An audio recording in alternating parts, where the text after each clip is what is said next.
Ito rin yung nakawala kanina. Ayan oh. Agad may nagparamdam. Ayan guys, mamimingwit tayo ngayon dito sa biyak na to. Malalim po ito. May mga nahanap na tayong umang. Umang po ito sa dagat. Ito yung pamain natin. Ito guys yung paborito ng isda, yung umang. Ngayon gagamitin natin ang bato para matanggal yung mga laman.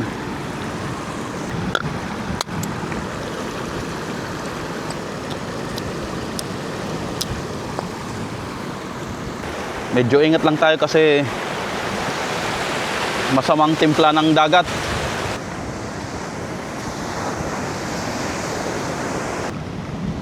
Ito guys, iulog lang natin yung pamain natin.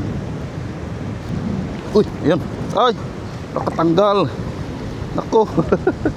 Naputol guys. Andun, mahina yung pagkatali natin. Agad may nagparamdam. Yun. Pulang isda guys. Managiyaw yung tawag dito. Ito rin yung nakawala kanina. Ayan oh. Nasa bunga nga pa niya yung isang hook. Ayan. Ito yung naputol kanina. Yan po yung mga nahuhuli dyan sa mga biyak na to. Yung mga medyo pula, mga itim na isda. Ayan, huli agad guys.